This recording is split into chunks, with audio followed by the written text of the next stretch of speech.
अगर आपके Facebook ads अचानक से स्ट्रगल कर रहे हैं और आपके रिपोर्ट्स में सिर्फ आपको रेड एरोज दिख रहे हैं, तो आप अकेले नहीं हैं। हर कोई मेटा के इस नए एंड्रोमेडा अपडेट की वजह से परेशान है, लेकिन डरने की नहीं, ये समझने की जरूरत है। आज मैं आपको सिर्फ प्रॉब्लम नहीं बताने वाला, आपको एक पूरा नया सिस्टम देने वाला हूँ जो इस अपडेट के लिए स्पेसिफिकली हमने डिजाइन किया है। और हम 30 से 40 लाख रुपए हर दिन के खर्च कर रहे हैं एड्स पे, और इसी सिस्टम के साथ खर्च कर रहे हैं। सिंपल लैंग्वेज में रखेंगे, स्टेप बाय स्टेप बताऊंगा और बिल्कुल सीधे पॉइंट पे आऊंगा।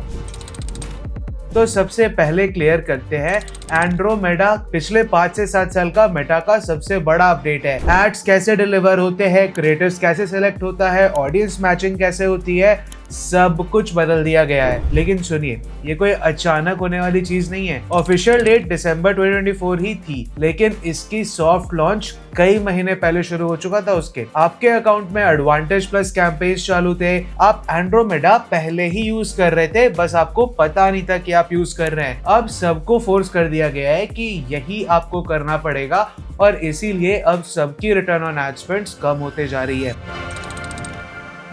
तो ये समझना जरूरी है कि मेटा के पास 2 बड़े इश्यूज थे। पहला कि इतने सारे एडवर्टाइजर्स होने की वजह से एक यूजर के लिए हजारों एड्स में से कौन से वो एड्स दिखाएं, वो कैसे चूज करे, वो डिसीजन का वॉल्यूम बढ़ गया था। और दूसरा, डिसीजन लेने का टाइम बहुत कम था, मिली सेकेंड्स में डिसाइड करना पड़ता है। तो एंड्रोमेडा का जवाब क्या है? Creative first AI powered matching. पहले एल्गोरिदम आपकी ऑडियंस सिलेक्शन से मैच करता था, अब एंड्रोमेडा आपके क्रिएटिव को हर इंडिविजुअल यूजर के पास्ट बिहेवियर से डायरेक्टली मैच करता है। सिंपल भाषा में, अब मेटा का एआई आपकी वीडियो या इमेज को पहले देखेगा और उसे उसी यूजर को दिखाएगा जिसके पिछले कुछ हफ्तों में ऐसे ही एग्जैक्ट वीडियोस देखने के रिकॉर्ड है। ये direct one on one solution होता है। डायरेक्ट बताया जाता है कि ये एड किस यूजर के लिए बेस्ट चांसेस है आपको रिजल्ट लाके देने का। तो नए सिस्टम के पहले पुराना सिस्टम तोड़िए अपना। अगर आप ये कर रहे हैं तो एंड्रोमेडा आपको पनिश करेगा ही करेगा। आप 15-20 छोटे बजट वाले कैंपेन्स लगा रहे हैं, बंद करिए। एल्गोरिदम को एक ब्रीदिंग रूम चाहिए होता है। आप एक नैरो स्टैक्ड ऑडियंसेस डाल रहे हैं, for example main between 25 to 34, interested in Nike and gym and protein. ये खत्म हो चुका। एल्गोरिदम आपका क्रिएटिव सबको दिखाने दो। आपके एल्गोरिदम खुद डिसाइड कर लेगा। You don't give them a narrow stacked audience. Micro manage कर रहे हैं अगर आप एडवांटेज प्लस को, तो छोड़ दीजिए। मैनुअल रिस्ट्रिक्शंस लगाना बंद कर दीजिए। एल्गोरिदम पे आप जितना छोड़ेंगे, आपको वो उतने बेटर रिजल्ट्स लाके देगा। तो ये वही स्ट्रक्चर है जो मैं खुद अभी यूज कर रहा हूँ, और इसमें सिर्फ 4 कैंपेन्स होते हैं। तो ये 4 चीजों के ग्रिड पे हम लोग काम करते हैं। प्रोस्पेक्टिंग, जिसमें हम लोग डिस्कवरी यूज करते हैं, ब्रॉड टारगेटिंग रहती है और कैंपेन बेस्ड ऑप्टिमाइजेशन करते हैं। फिर स्केलिंग में हम लोग विनिंग एड सेट्स को अपने पुराने विनिंग ऑडियंसेस के साथ स्टैक करके इंटरेस्ट बेस्ड टारगेटिंग करते हैं। फिर रीटारगेटिंग में सारे वेबसाइट विजिटर्स को जिन्होंने कॉल बुक करा बट शो अप नहीं करा, जिन्होंने शो अप करा बट खरीदा नहीं, इन सबको हम लोग अलग अलग से रिटारगेट करते हैं। रिटेंशन के लिए अपने एग्जिस्टिंग कस्टमर्स को भी हम लोग रिटारगेटिंग एड्स के थ्रू रीच आउट करते हैं रिटेंशन कैंपेन्स में।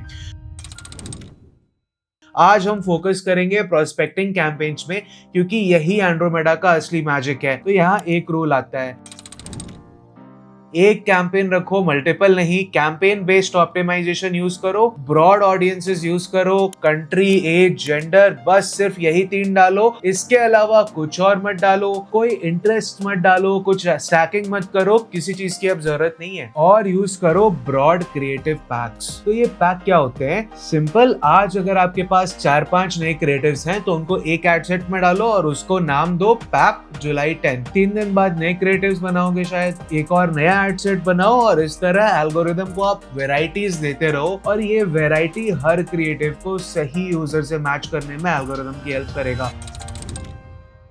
तो अगर आप 10-15 हजार हर महीने स्पेंड करते हैं या ये सिस्टम आपके रोवास को स्टेबल रखेगा, जब भी आपका कोई क्रिएटिव प्रोस्पेक्टिंग में 5-7 दिन तक अच्छा परफॉर्म करेगा, आपको सीपीसी कम मिल रहा होगा, सीटीआर अच्छा होगा, उसे आप ग्रेजुएट करोगे, स्केल करोगे और ज्यादा बजट डालोगे। क्यों? क्योंकि अब एल्गोरिदम जानता है कि ये क्रिएटिव किस तरह के लोगों को पसंद आता है। अब हम उसे एक नई इंफॉर्मेशन दे रहे हैं कि जो ये तुमने सीखा इस तरह के और लोगों को ढूंढो एंड स्पेसिफिक इंटरेस्ट ये रहेंगे इसके अकॉर्डिंग ढूंढो। इसीलिए उस विनिंग क्रिएटिव को स्केलिंग कैंपेन पे डालो, बट ऑडियंसेस को अब इंटरेस्ट बेस्ड बनाओ। इससे एल्गोरिदम सिमिलर पॉकेट्स नए इंटरेस्ट में खोजेगा और ये फ्रेश डेटा का साइकिल वापस से चालू कर देगा। तो एंड्रोमेडा अपडेट एक क्लियर सिग्नल है कि मेटा अब क्रिएटिव फर्स्ट प्लेटफॉर्म बन चुका है। आपकी सबसे बड़ी रिस्पॉन्सिबिलिटी अब क्रिएटिव वॉल्यूम और क्रिएटिव डाइवर्सिटी को लाना है। तो अगर आप वही 1-2 क्रिएटिव चलाते रहोगे, आपका कोई एल्गोरिदम आपकी कोई मदद नहीं कर सकता। इसीलिए आज का सबसे इंपॉर्टेंट स्टेप ये है कि अपनी सबसे छोटी कैंपेन्स को मर्ज करो, एक ब्रॉड प्रोस्पेक्टिंग कैंपेन बनाओ और अपने कंटेंट क्रिएशन को ट्रिपल करो। जी हाँ, ट्रिपल। जितना भी अभी कर रहे हो 3 गुना ज्यादा उससे आपको प्रोड्यूस करना है कंटेंट। तो अगर आपको ये सिस्टम की detailed step by step setup चाहिए तो मैंने एक फ्री पीडीएफ गाइड बनाया है। इसमें क्रिएटिव पैक ट्रैकर भी है जो आपको शेड्यूलिंग में हेल्प करेगा। तो नीचे डिस्क्रिप्शन में दिए गए लिंक पे क्लिक करके ये गाइड आप अभी डाउनलोड कर लो। अगले 24 घंटे तक ये फ्री रहेगा एंड उसके बाद बस एक छोटा सा इन्वेस्टमेंट रहेगा। तो एंड्रोमेडा स्लो मूवर्स को पनिश करेगा। आज ही एक्शन लो, गाइड को डाउनलोड करो, वीडियो को लाइक करो अगर आपको ये वैल्यूएबल लगा, और कोई भी सवाल हो कमेंट्स में जरूर पूछिएगा, मैं जवाब खुद दूंगा। Thank you for watching. Share this video with other people if you think that this is valuable. Subscribe to the channel and I will see you in the next one.